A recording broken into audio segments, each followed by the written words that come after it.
Hi friends, അപ്പോൾ നമ്മൾ ഈ പാർട്ട് കൊണ്ട് ഈ ഡ്രോയിങ് കംപ്ലീറ്റ് ചെയ്യാണ്ട് പോവുകയാണ്. അപ്പോൾ നിങ്ങൾ ഈ ഒരു വീഡിയോ സ്കിപ്പ് ചെയ്ത് കണ്ടിട്ട് ട്രൈ ചെയ്ത് നോക്കുക. എന്തെങ്കിലും ഡൗട്ട് ഉണ്ടെങ്കിൽ തീർച്ചയായും നിങ്ങൾ കമൻറ്റ് വഴി ചോദിക്കാൻ നിങ്ങൾക്ക് റിപ്ലൈ ചെയ്യുന്നതായിരിക്കും. അപ്പോൾ നമുക്കിനി വരയ്ക്കാമെന്ന് വെച്ചാൽ നമുക്ക് മുടിയുടെ ഭാഗങ്ങൾ വരയ്ക്കാനുണ്ട്. അതുപോലെ തന്നെ ഡ്രസ്സിൻ്റെ ആ ഒരു വർക്ക് കൂടെ ഉണ്ട്. അപ്പോൾ ഡ്രസ്സിൻ്റെ അതിലെ ഡിസൈനും കാര്യങ്ങളൊക്കെ ഞാൻ വലിയ ഇതായിട്ട് ചെയ്യുന്നില്ല. അപ്പോൾ നിങ്ങൾക്ക് അതുപോലെ നിങ്ങൾ ചെയ്തോളുക. അതിൻ്റെ ഒരുപാട് കാര്യങ്ങളൊക്കെ ഡിസൈനൊക്കെ ചെയ്യാനുണ്ട്. ഞാനത് ജസ്റ്റ് ഒന്ന് ഷെയ്ഡ് ചെയ്തെടുക്കുന്നു മാത്രമേ ഉള്ളൂ. അപ്പോൾ ബാക്കി ഈ പറഞ്ഞാൽ നിങ്ങൾ അതുപോലെ നിങ്ങൾ ചെയ്താൽ മതി. നമ്മൾ മെയിനായിട്ട് ഫേസ് മാത്രം നമ്മൾ ഫോക്കസ് ചെയ്ത് വരയ്ക്കുന്നുള്ളൂ. അപ്പം ബാക്കി ഡ്രസ്സിൻ്റെ കാര്യങ്ങളൊക്കെ നിങ്ങൾക്ക് അതുപോലെ ചെയ്താൽ മതി. എന്തെങ്കിലും ഡൗട്ട് ഉണ്ടെങ്കിൽ നിങ്ങൾ ചോദിച്ചോളൂ, ഞാൻ നിങ്ങൾക്ക് പറഞ്ഞു തരുന്നതായിരിക്കും. നമ്മൾ മുടി വരയ്ക്കാൻ വേണ്ടി നമ്മൾ യൂസ് ചെയ്യുന്ന 8B 10B യൂസ് ചെയ്യുന്നുണ്ട്. അപ്പോൾ നിങ്ങളുടെ കയ്യിലുള്ള ഡാർക്ക്നെസ് കൂടി പെൻസിൽ ഏതാണ് ആ ഒരു പെൻസിൽ നിങ്ങൾക്ക് യൂസ് ചെയ്യാം. അപ്പോൾ നമ്മൾ ഈ ഡോംസിൻ്റെ പെൻസിൽ ഉപയോഗിച്ചിട്ടാണ് വരയ്ക്കുന്നത്. അപ്പോൾ ഈ ഒരു പെൻസിൽ ഇതിൻ്റെ മാക്സിമം ഡാർക്ക്നെസ് നമ്മൾ കൊണ്ടുവരാനായിട്ട് ശ്രമിക്കുന്നുണ്ട്.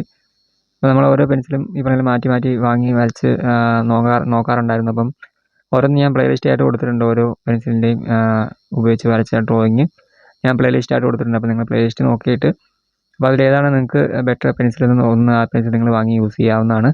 അപ്പോൾ നമ്മളിങ്ങനെ ഓരോ ദിവസവും അല്ലെങ്കിൽ ഓരോ സമയത്തും നമ്മൾ ഓരോ പെൻസിൽ വാങ്ങിയിട്ട് വരയ്ക്കുന്നുണ്ടായിരിക്കും. അപ്പോൾ ആ ഒരു പെൻസിൽ ഉപയോഗിച്ചിട്ട് വരയ്ക്കുന്ന സമയത്ത് അതിൻ്റെ റിവ്യൂ കാര്യങ്ങളൊക്കെ നിങ്ങൾ ഞാൻ ഷെയർ ചെയ്യുന്നതായിരിക്കും. മുടി വരയ്ക്കുന്ന സമയത്ത് നമ്മൾ ശ്രദ്ധിക്കുന്ന കാര്യം എന്ന് വെച്ചാൽ നമ്മൾ പെൻസിൽ നല്ല രീതിയിൽ ഷാർപ്പ് ചെയ്ത് തന്നെ യൂസ് ചെയ്യുക. ഓരോ തവണയും നമ്മൾ ഷാർപ്പ് ചെയ്യുക. അതായത് പെൻസിൽ ഷാർപ്പ്നെസ് പോകുന്നതനുസരിച്ച് വീണ്ടും ഷാർപ്പ് ചെയ്തിട്ട് മുടി വരയ്ക്കുക. മുടി ഓരോ ഇടവേള വരയ്ക്കാൻ വേണ്ടിയിട്ടും പിന്നെ നല്ല രീതിയിൽ നമുക്ക് വരയ്ക്കാൻ വേണ്ടിയിട്ടും കൂടിയാണ് അങ്ങനെ ചെയ്യാൻ വേണ്ടി പറയുന്നത്.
അപ്പോൾ നമ്മുടെ ഡ്രോയിങ് ഇവിടെ കംപ്ലീറ്റ് ആയിട്ടുണ്ട്. അപ്പോൾ നിങ്ങൾക്ക് ഡ്രോയിങ് ഇഷ്ടമായെങ്കിൽ ലൈക്ക് ചെയ്യുക.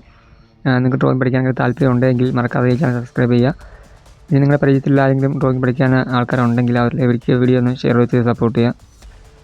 എന്തെങ്കിലുമൊക്കെ അഭിപ്രായങ്ങൾ നിങ്ങൾക്ക് കമൻറ്റായിട്ട് രേഖപ്പെടുത്താറുണ്ടെങ്കിൽ ജസ്റ്റ് കമൻറ്റായിട്ട് രേഖപ്പെടുത്തുക.